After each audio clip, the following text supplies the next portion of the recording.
What does it take to walk away from something the world refuses to let go of? Not just a job. Not just a role. But a phenomenon. A place where laughter echoed through chaos, where humor softened the brutality of war, and where characters didn't just exist, they lived. This is the story of M*A*S*H, a show that changed television forever. But behind the brilliance, behind the awards, the applause, and the unforgettable finale, there were departures. Quiet ones. Sudden ones. Painful ones. And each one carried a reason deeper than what the audience ever saw. To understand why they left, we have to understand what they were part of. Adapted from a novel by H. Richard Hornberger and brought to television by Larry Gelbart and Gene Reynolds, M*A*S*H* wasn't just another sitcom. It blurred the line between comedy and tragedy. And at the center of it all stood Alan Alda, not just an actor, but a creative force who gradually reshaped the tone of the series. As the show evolved, so did the pressures. Because when something becomes this meaningful, staying can be just as complicated as leaving.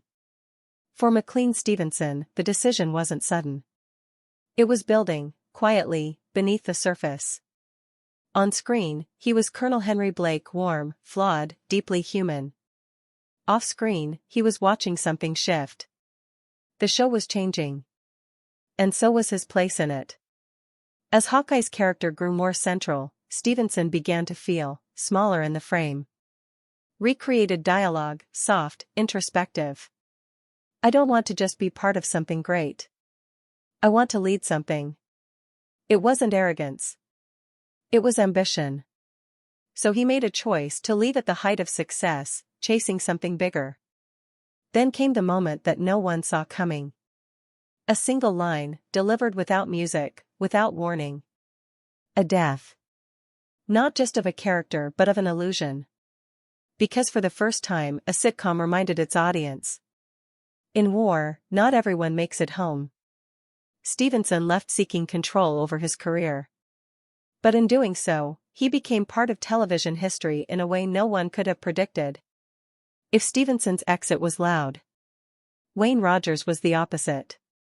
One episode, he was there. The next, gone.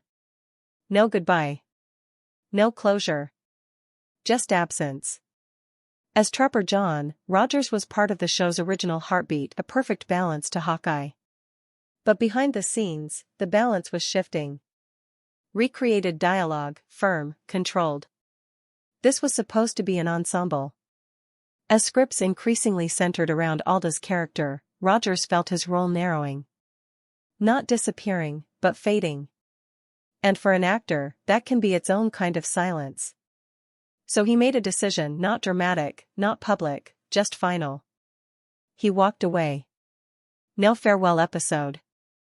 No emotional send-off. Just a reminder that sometimes, people leave not because they hate where they are, but because they no longer recognize themselves in it. For Gary Burghoff, leaving wasn't about ambition. It was about survival.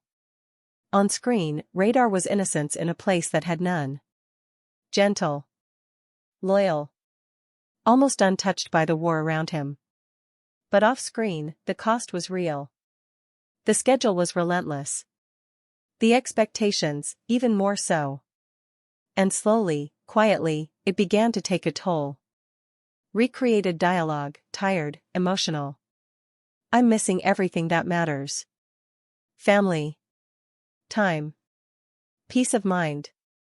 Things no audience ever sees, but every actor feels. Despite efforts to reduce his workload, it wasn't enough. Because sometimes, the hardest decision isn't leaving too early. It's realizing you've stayed too long. His farewell wasn't shocking. It was something deeper. It was human. Larry Linville faced a different kind of struggle. His character, Frank Burns, was designed to be disliked. Rigid. Petty.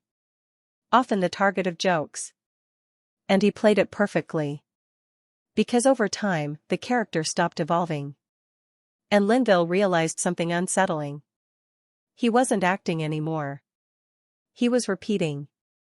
Recreated dialogue, quiet frustration. There's nowhere else for him to go. In a show that was growing deeper, more complex, Frank Burns remained the same.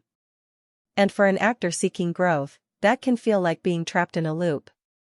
So Linville chose to leave not because he failed, but because he had already done everything he could. Different actors. Different reasons. But a shared truth. No one leaves something like MASH** lightly. Some left for ambition. Some for balance. Some because they had nowhere left to grow. And some because the weight of it all became too much. Fame has a strange way of freezing moments. It captures people, not as they are, but as the world wants them to be. But behind every performance is a person. With doubts. With dreams. With limits. And sometimes, walking away isn't the end of a story. It's the most honest part of it. MASH** continued. It evolved. It endured. But the ones who left, they didn't disappear. They became part of something quieter. A reminder that even in the middle of something legendary, people still choose their own paths. And sometimes, the bravest thing a person can do is leave.